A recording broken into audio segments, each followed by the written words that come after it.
સતત 3 દિવસથી તેજી બાદ બજારમાં આજે નફા વસૂલી નિફ્ટી લગભગ 80 પોઈન્ટ ઘટીને 85,350થી નીચે, બેંક નિફ્ટી પણ સુસ્ત, પરંતુ મિડ કેપ અને સ્મોલ કેપમાં આઉટ પરફોર્મન્સ.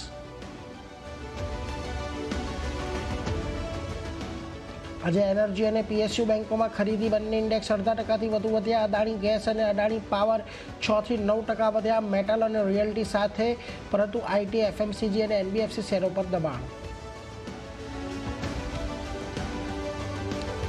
સેબી તરફથી ક્લીન ચીટ મળ્યા બાદ અદાણી ગ્રુપ સ્ટોક્સમાં તેજી. અદાણી એન્ટરપ્રાઇઝ લગભગ 4% વધીને નિફ્ટીમાં ટોપ ગેનર, જ્યારે અદાણી ગ્રીન 3% વધ્યો. અદાણી શેર્સમાં પણ વધારો જોવા મળ્યો.